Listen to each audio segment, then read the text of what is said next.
Hello කොහොමද? ඉතින් මේ තමයි මේ වීඩියෝ එක ගැන කිව්වොත් මේ මාර්තු 12 වෙනිදා. හවස 3:00ට 4ට විතර වගේ ඇති. අපේ මල්ලිලා සෙට් එක ඇවිල්ලා මට කිව්වා අක්කේ මේ අපි පිදුරු තලාගලේ යන් කියලා මේ හවස් වෙලා.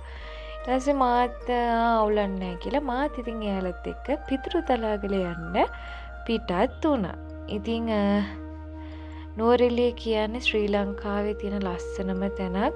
ගොඩාක් මිනිස්සු තමන්ගේ මයින්ඩ් එක රිලැක්ස් කරගන්න අනිවාර්යෙන් තෝරගන්නේ නුවරඑළිය. ඉතින් ඒකට සාක්ෂි දරනවා ඇති මගේ මේ වීඩියෝස් බැලුවහම. මොකද පාරේ නිකන් ඇවිත්තත් හරිම සැහැල්ලුවක් හරිම සහනයක් දැනෙනවා නුවරඑළියේ. ඒ තරම්ම මේ වටපිටාව හරිම ලස්සනයි. හරියට මට නම් හැම වෙලේම නුවරඑළිය පේන චිත්‍රයක් වගේ. ඒ තරමටම මාරම ලස්සනයි. ඉතින් අපි මෙන්න මේ විදිහට යන්නේ පිදුරු තලාගල. හැබැයි පිදුරු තලාගල කිව්වට ඔයාලා හිතන්න එපා අපි උඩටම යනවා කියලා. අපි පිදුරු තලාගල එක පැත්තකට තමයි මේ යන්නේ. ඒ කියන්නේ අපි එහෙම යන්න තීරණය කරාට අපේ උන්ට පාර හරියට මතක නැහැ. ඉතින් රෑ වෙන්නත් ගත්තා. ඉතින් අපි බය වුණා. ඒ හින්දා අපි ගොඩාක් ඈතට යන්නේ නැතුව පුළුවන් තරම් දුරක් ගිහිලා තමයි මේ එන්න හදන්නේ.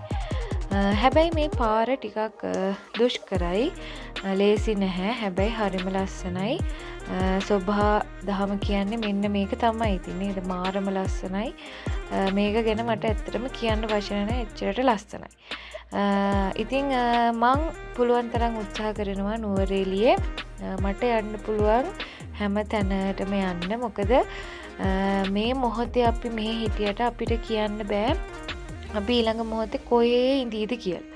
ඉතින් තමන් ඉන්න කාලේ ඉන්න පැත්ත චුට්ටක් එක්ස්ප්ලෝර් කරන්න තියෙනවා නම් හොඳයි. මොකද අපිට ආයෙත් එහෙම කාලයක් එන්නේ නැති වෙයි. මොකද මිනිසුන්ගේ ජීවිත හරියට බිසි වෙනවා.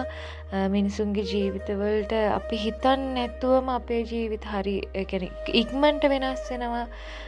දැන් අපි ඉස්සර ඉඳන් ප්ලෑන් කරපු ජීවිතයක් නෙමෙයි අපිට දැන් ලැබෙන්නේ. එතකොට අපිට ලැබිලා තියෙන ජීවිතෙන් අපි උපරිම ප්‍රයෝජනයක් ඒ තත්ත්වෙට මුහුණ දීලා ඒ මොහොත අපි සතුටින් විඳින්න පුළුවන් නම් අන්න ඒක තමයි ගොඩක්ම වටින්නේ. ඉතින් ඔයාලට මේ වීඩියෝ එක දැක්කහම තේරෙනවා ඇති මේ ශ්‍රී ලංකාව කියන්නේ කොච්චර ලස්සන රටක්ද කියන එක. මේ ඇවිදින්න යන හැම තත්පරයකම හැම වෙලාවකම මට හිතෙන එකම දේ තමයි ශ්‍රී ලංකාව කියන්නේ මාරම ලස්සන රටක් කියන එක.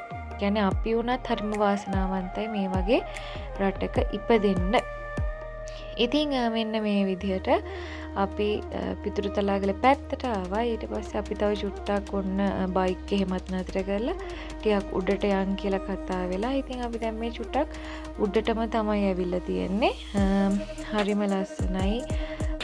ඔයාලටත් පේනවා ඇති වීඩියෝ එක දැක්කහම.